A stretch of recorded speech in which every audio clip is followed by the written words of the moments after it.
Hello बच्चों।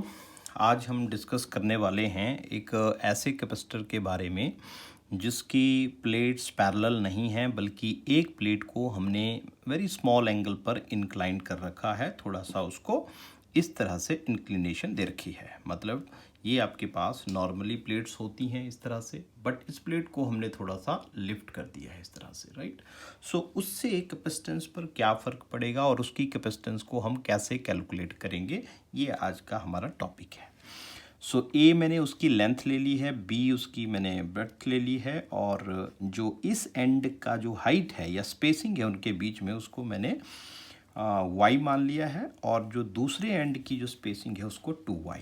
तो obviously फिर आपके पास ये इतना पोर्शन जो ऊपर इंक्लाइंड हुआ प्रीवियस वन से वो y ही बचता है। तो ये मेरे पास ए प्लेट हमने यहाँ मान ली, और ये आपके पास बी प्लेट। ठीक है। तो कैपेसिटेंस का नॉर्मली फार्मूला आपके पास क्या रहता है? कैपेसिटेंस हम डिफाइन करते हैं C is equals to epsilon not A upon D। ये किसके लिए होता है? It is for parallel plate capacitor. ये पैरेलल प्लेट कैपेसिटर के लिए है। लेकिन अगर ऐसी सिचुएशन हो तो क्या होगा? ठीक है। तो देखिए, हम एक चीज़ तो मानते हैं कि ये एक फिक्स या एक कांस्टेंट वे से चीज़ इंक्रीज़ कर रही है। मतलब इस पूरे इंक्लिनेशन की जो स्लोप है वो कांस्टेंट रहने वाली है। इसका एरिया मैं अपनी तरफ से दोनों प्लेट्स का सेम मान के चल रहा हूँ, right. So I will consider very small elementary capacitor of this whole part. इस पूरे पार्ट का मैं एक छोटा सा कैपेसिटर यहाँ पर कंसीडर करने वाला हूँ। ये मैंने एक small thickness, right, I am taking some thickness of this, जिसकी वैल्यू मैंने dx मान ली। So the thickness of the plates which is your dx। उसी तरह से इसके सामने भी उतना ही एलिमेंट्री पार्ट लिया जाएगा। तो ये मैंने पार्ट वहाँ भी ले लिया, ये भी एलिमेंट्री पार्ट यहाँ ले लिया। The same part, same elementary part I have considered to the same other side plate, right. इस पूरे पॉइंट का यहाँ से जो डिस्टेंस है इस डायरेक्शन में वो हमने x मान लिया। तो ये अगर x है तो डेफिनेटली फिर ये यहाँ से इसका डिस्टेंस भी linear distance, not along this side but this distance, right. ये किसी डिस्टेंस पर लिया है, बट इस डायरेक्शन में ये जो डिस्टेंस ले रखा है यहाँ तक का, that is also x। Okay. So inclination same है। ये मुझे नहीं पता ये पार्ट कितना है, this part I don't know this part ऊपर की तरफ को। हाँ, ये मैं ज़रूर जानता हूँ कि इतना पार्ट आपके पास ये y पार्ट है, यहाँ से लेके ये वाला जो पार्ट है ये मुझे पता है y है। This part is your y। So what is the spacing between this elementary capacitor, right. So we have considered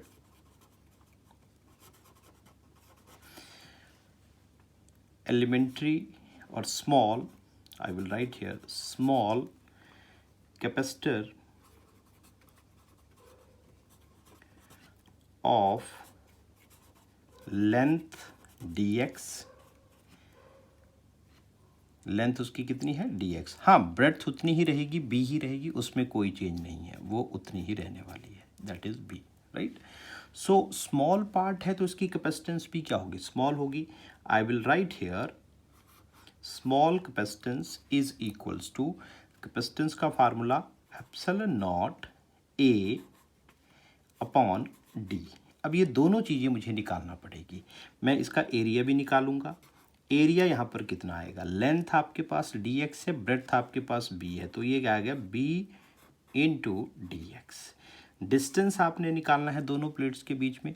ये इतना पोर्शन आपके पास y है। अब ये पोर्शन आप नहीं जानते, तो मैं यहाँ पर एक ट्राइंगल फॉर्म करूँगा।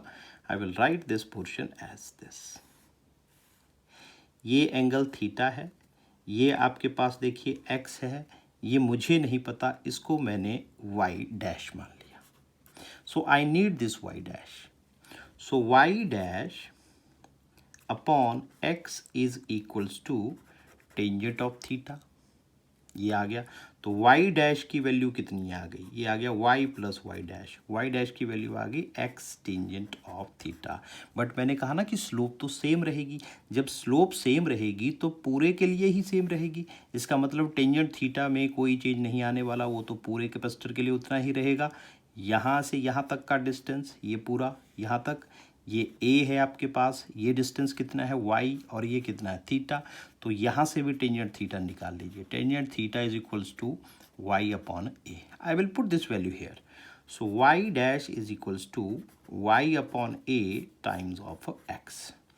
तो मेरे पास अब डिस्टेंस बन गया y plus y upon a times of x। ये सिचुएशन बन गई, और मैं इस वैल्यू को, a की वैल्यू को और d की वैल्यू को इक्वेशन फर्स्ट पे पुट कर दूंगा।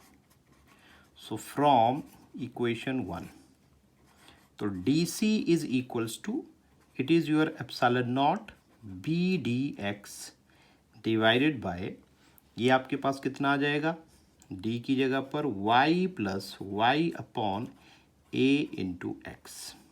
ये सिचुएशन बन गई। भाई टोटल कैपेसिटेंस जब निकालना है तो क्या करना पड़ेगा, हमें तो इंटीग्रेट करना पड़ेगा इसको। तो चलिए कर देते हैं इंटीग्रेट भी।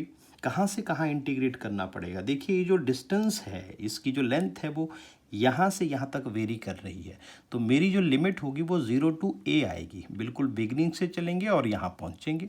तो मेरे पास capacitance is equals to integration of c for the total capacitance here epsilon not b, और यहाँ से y भी आप कॉमन ले सकते हैं, अंदर आ जाएगा आपके पास यहाँ पर integration 0 to a and this is dx upon 1 plus x upon a। ये आपके पास इंटीग्रेशन में अंदर बच गया। तो इसको थोड़ा और सॉल्व करिए। हमें पता है 1 अपॉन एक्स की इंटीग्रेशन क्या होती है, दैट इज log x। तो इसका अगला स्टेप क्या आएगा, epsilon not b upon y integration natural log 1 plus x upon a, right. और लिमिट आपके पास बन गई 0 टू a, लेकिन यहाँ नीचे इंटीग्रेशन में formula log x divided by differentiation of x। Differentiation of x जब करेंगे तो 1 की 0 हो जाएगी और इसकी 1 अपॉन a आ जाएगी। तो ये तो बनी यहाँ तक डिफरेंशिएशन की बात। मैं फिर रिपीट कर देता हूँ यहाँ से, ये 1 प्लस एक्स अपॉन ए को हम एज ए एक्स कैलकुलेट कर रहे हैं, एक्स मान रहे हैं। तो 1 अपॉन एक्स की इंटीग्रेशन क्या होती है, लॉग एक्स, एक्स की जगह ये सारा आया, divided by differentiation of the x. तो एक्स में कौन सा सारा पार्ट है, ये वाला, 1 की डिफरेंशिएशन 0, एक्स अपॉन ए की डिफरेंशिएशन 1 अपॉन ए आ गई। तो मैं इसको और थोड़ा आगे कैलकुलेट करूँ। So this becomes, now next part of this is your, जो मैंने अभी कैलकुलेट करके दिया आपको, वो था c is equals to epsilon not and it was, नीचे था आपके पास, मैं एक बार उस रिज़ल्ट को देख लेता हूँ दोबारा से, ये b था और नीचे आपके पास y था। सो ये बन जाएगा मेरे पास, दैट इज b ऊपर आ जाएगा, y नीचे है, और a जो आपने 1 अपॉन a लिखा था वो भी ऊपर चला जाएगा। अब बच गया आपके पास नेचुरल लॉग, ये आ जाएगा 1 प्लस एक्स अपॉन a और 0 टू a। तो when we put the upper limit minus lower limit, c is equals to epsilon not b upon a upon y। Upper limit कितनी आ गई, a, पुट करिए a से a cancel, 1 plus 1 कितना हो गया 2, नेचुरल लॉग 2, सो ये आ गया, माइनस लोअर लिमिट 0 पुट करेंगे, ये तो नेचुरल लॉग 1 आ गया। तो लॉग की प्रॉपर्टी हमने लगा दी, epsilon not B A upon Y into natural log 2 upon 1 को हम नहीं लिखते।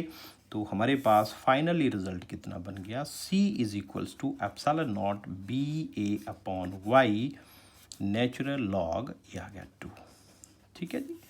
तो ऐसा नहीं है, आप इस रिज़ल्ट को ऐसे ही कैलकुलेट कर सकते हैं। एक और तरीका भी है, मेथड जो 2 है आपके पास, उसको मैं नहीं करूँगा, but I can give you hint, जहाँ आपने y लिखा था उसका distance, that is y plus X tangent of theta. So you can use this result also for the capacitance. तो उस पॉइंट ऑफ व्यू से फिर जो डी सी आएगा आपके पास, epsilon not B D X upon, ये आ जाएगा that is tangent y plus X tangent of theta, ये बन जाएगी capacitance.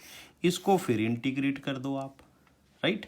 So you can take this tangent of theta very small which can be replaced with this theta, लेकिन differentiation करने के बाद आप इसको करेंगे तो फिर इसी तरह से एक रिजल्ट थीटा की फॉर्म में भी आ जाता है और उसको आप ऐसे कैलकुलेट कर सकते हैं. हाँ, उसका जो फाइनल रिजल्ट आपके पास आता है वो थीटा की फॉर्म में आएगा. सो ये था आपके पास capacitance due to a capacitor whose one plate is inclined, right.